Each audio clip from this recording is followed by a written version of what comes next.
Assalamualaikum warahmatullahi wabarakatuh. Halo adik-adik semua, bagaimana kabar kalian? Semoga kalian semua sehat selalu ya. Nah, kita berjumpa dalam video pembelajaran yang pertama, yaitu tentang peluang empirik. Nah, di sini kalian sebelumnya pasti juga sudah mempelajari tentang pengertian peluang, fungsi peluang, dan sekarang tentang peluang empirik. Nah, sebelum kita mempelajari tentang apa sih peluang empirik, pasti kalian juga sudah mempelajari tentang apa itu peluang. Oleh karena itu, dalam video ini adalah kita membahas tentang peluang terlebih dahulu supaya kalian memahami apa sih peluang itu. Jadi, secara umum, peluang itu dapat diartikan sebagai suatu kemungkinan atau kesempatan yang muncul pada suatu percobaan. Nah, dalam belajar peluang pasti juga ada manfaatnya dong. Yang pertama, kita dapat mampu membantu dalam mengambil suatu keputusan yang tepat. Kemudian, membantu memperkirakan suatu hal yang akan terjadi. Kemudian juga membantu meminimalisasi atau bahkan mencegah terjadinya kerugian dan masih banyak lagi. Nah, dalam mempelajari peluang, ada salah satu sifat yang memang secara umum harus kita ketahui. Jadi, sifat ini adalah sifat yang memang wajib kita ketahui dari peluang. Jadi, peluang ini merupakan salah satu materi matematika yang memang membutuhkan pemikiran dan juga pemahaman yang tinggi. Oleh karena itu, kalau kalian mempelajari peluang, kalian harus benar-benar mengerti tentang dasar-dasar peluang. Salah satunya adalah tentang sifat peluang.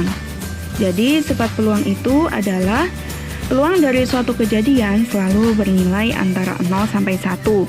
Jadi, kalau kalian menemukan contoh jenis soal tentang peluang yang bentuknya seperti apapun, jadi soal jenis apapun tentang peluang, maka sifat ini selalu berlaku, yaitu peluang itu tidak mungkin bernilai lebih dari 1 atau bernilai kurang dari 0.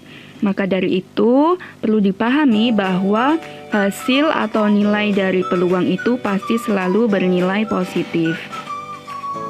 Nah, sekarang kita menuju ke peluang empirik. Nah, apa sih peluang empirik itu? Jadi, peluang empirik ini adalah salah satu bagian dari peluang, yaitu suatu kemungkinan yang didapatkan dari hasil suatu kejadian atau percobaan yang ada. Nah, kalau lebih gampangnya bahwa peluang empirik ini atau peluang empiris ya, jadi suatu perbandingan antara banyak kejadian dengan banyaknya percobaan yang dilakukan. Seperti itu. Nah, bisa kita ulangi ya. Jadi, peluang empirik ini bisa juga diartikan sebagai peluang yang menyatakan nilai perbandingan antara banyaknya muncul suatu kejadian terhadap jumlah suatu percobaan. Nah, peluang empirik ini biasa disebut juga dengan frekuensi relatif. Jadi, kalau kalian nanti menjumpai suatu soal di mana soal tersebut siswa atau kalian disuruh untuk menentukan frekuensi relatif, maka sama halnya kalau kalian menentukan peluang empirik seperti itu. Nah, untuk rumus peluang empirik ini dapat dituliskan sebagai berikut. Jadi di sini ada PA sama dengan FA per N. PA ini apa? PA ini adalah peluang kejadian A atau peluang empirik dari kejadian A, maka sama dengan FA. FA ini adalah frekuensi atau banyaknya kejadian A yang terjadi per N. N itu adalah banyaknya percobaan yang dilakukan, di mana A ini adalah suatu kejadian. Seperti itu ya. Nah, sekarang kita lanjut ke contoh pembahasan soal. Nah, di sini juga ada di modul ya. Jadi ini adalah penjelasan lebih jelasnya supaya kalian paham. Yakni di sini kalian sudah memahami kasusnya, di mana Riko sama Hussein ini sedang mempermasalahkan siapa yang akan dahulu dalam menggunakan komputer. Jadi mereka menentukan dua pilihan. untuk menentukan siapa yang terlebih dahulu. Yang pertama, melemparkan satu koin uang logam, di mana uang logam ini kita ketahui ada dua sisi ya, yang ada sisi gambar sama ada sisi angka. Itu. Jadi mereka melemparkan satu koin uang logam sebanyak 1 kali. Jadi kalau nanti yang muncul itu sisi angka, maka Riko yang menang. Jadi Riko akan menggunakan komputer terlebih dahulu. Tapi kalau yang muncul itu adalah sisi gambar, maka Husein yang akan menggunakan komputer terlebih dahulu. Nah, yang kedua pilihannya adalah melemparkan satu buah dadu.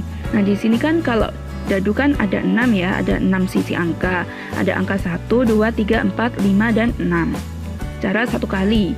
Nah, kalau pelemparan sisi itu yang muncul adalah angka ganjil, yaitu angka 1, 3, dan 5, maka Riko yang akan menang. Jadi Riko yang akan menggunakan komputer terlebih dahulu. Namun, jika yang muncul adalah sisi angka genap, maka Husein yang akan menggunakan komputer terlebih dahulu.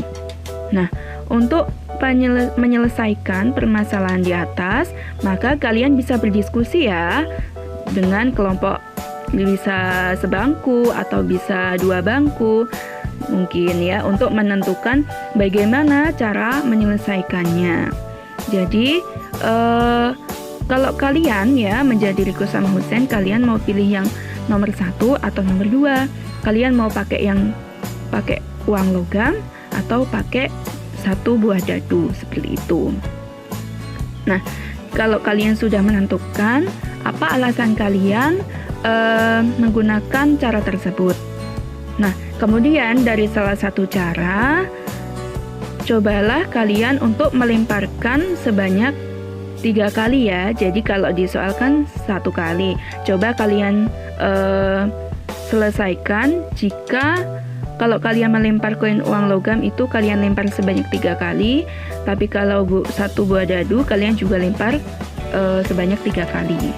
Coba kalian diskusikan dengan teman-teman kalian dan tuliskan pada tabel yang tersedia atau di buku tulis kalian.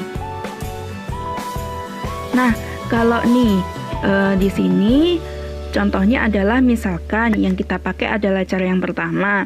Jadi memakai uang logam, di mana uang logam ini ada 2 sisi, ada sisi angka dan ada sisi gambar, seperti itu. Nah, misalkan tadi kan dilempar sebanyak 3 kali ya. Misalkan pas dilempar pertama itu yang muncul adalah sisi angka, seperti yang ada pada tabel ya. Terus yang kedua itu yang muncul adalah ketika pelemparan kedua itu adalah sisi gambar. Terus pelemparan terakhir yaitu pelemparan ketiga itu sisi gambar lagi. Maka bisa kita tuliskan di tabel. Di sini ada namanya tabel peluang empirik. Nah, di sini di tabel peluang empirik ini ada kolom yaitu muncul, di mana muncul ini ada 2 kemungkinan, ada angka sama gambar. Yang kemudian ada banyak kali muncul, di mana angka ini munculnya berapa kali dalam 3 kali pelemparan, di mana tadi kita sudah mengetahui bahwa angka ini muncul 1 kali. Lanjut, gambar itu juga muncul 2 kali. Nah, jadi di sini kita bandingkan antara banyak muncul per jumlah keseluruhan percobaan. Tadi jumlah percobaannya ada berapa? Ya, ada 3 ya. Yang pertama angka munculnya 1 kali. Per jumlah keseluruhan percobaan itu 3 kali. Berarti dapat dituliskan 1/3. Kemudian sama halnya seperti yang gambar tadi muncul 2 kali dalam percobaan sebanyak 3 kali pelemparan. Jadi dapat dituliskan 2/3. Nah, dari percobaan tersebut, apa yang kalian simpulkan terkait peluang empirik? Jadi kalian tulis ya. Nah, misalkan di sini kalau dari hasil percobaan didapatkan bahwa sisi gambar muncul lebih banyak, sehingga perbandingan antara banyaknya muncul dengan banyaknya percobaan pada munculnya sisi gambar lebih besar dari angka, sehingga yang dapat menggunakan komputer terlebih dahulu adalah Husein. Seperti itu, karena dia peluang empiriknya lebih besar, yaitu 2/3. Karena munculnya juga 2 kali dalam 3 pelemparan, sehingga Husein yang menang. Disinilah yang namanya peluang empirik. menurut kalian apa ya peluang empirik itu? Jadi peluang empirik itu dapat kita jelaskan ke penjelasan berikutnya. Nah, tapi sebelum itu kita juga harus tahu ada satu kasus yang mungkin nanti akan sering muncul juga di soal. Jadi terkait dengan pelemparan dua buah dadu secara bersamaan ya. Jadi kalau kalian misalnya main ular tangga atau main monopoli, pasti biasanya menggunakan dua dadu. Jadi ada dadu 1 sama dadu 2. Misalkan dalam satu kali pelemparan dua buah dadu secara bersamaan, kira-kira yang muncul kemungkinannya angka apa saja ya? Nah, di sini kita tulis pada tabel seperti berikut. Jadi, kalau misalkan ada dadu 1 sama dadu 2. Dadu 1 ini kan pasti juga memiliki 6 sisi angka, yaitu 1 sampai 6. Dadu 2 juga memiliki 6 sisi angka, yaitu 1, 2, 3, 4, 5, 6. Berarti kalau kita disuruh menuliskan tabel terkait kemungkinan yang muncul dalam pelemparan dua buah dadu secara bersamaan, maka dapat kita tuliskan seperti tabel yang sudah ada di video ini ya. Jadi ada misalkan dadu 1 ternyata muncul angka 1, dadu 2 juga muncul angka 1. Jadi dapat kita tuliskan 1,1. Jadi ini hanya kemungkinan saja. Kira-kira kalau kita melemparkan dua buah dadu secara bersamaan, yang muncul angka berapa saja ya? Terus ada dadu 1 ini ternyata muncul angka 2 dan dadu 2 muncul angka 1. Berarti kita tuliskan 2,1. Jadi setelah kita jabarkan, ternyata ada banyak sekali ya kemungkinannya, yaitu sebanyak 36 kemungkinan. Mulai dari dadu pertama memunculkan angka 1, dadu 2 juga angka 1, sampai dadu 1 muncul angka 6, dadu 2 juga muncul angka 6. Seperti itu. Agar lebih mudah bisa pakai tabel seperti ini. Nah, kalian sudah dapat menyimpulkan belum ya tentang peluang empirik? Jadi, peluang empirik ini juga merupakan peluang di mana perbandingan antara banyak kali muncul per jumlah keseluruhan dari percobaan. Oke. Kalian juga bisa menjelaskan pemahaman kalian dan bisa kalian tuliskan di modul atau di buku tulis kalian. Selamat belajar ya. Dan jangan lupa tetap terus semangat dan berlatih supaya kalian paham. Terima kasih. Kurang lebih mohon maaf. Wassalamualaikum warahmatullahi wabarakatuh.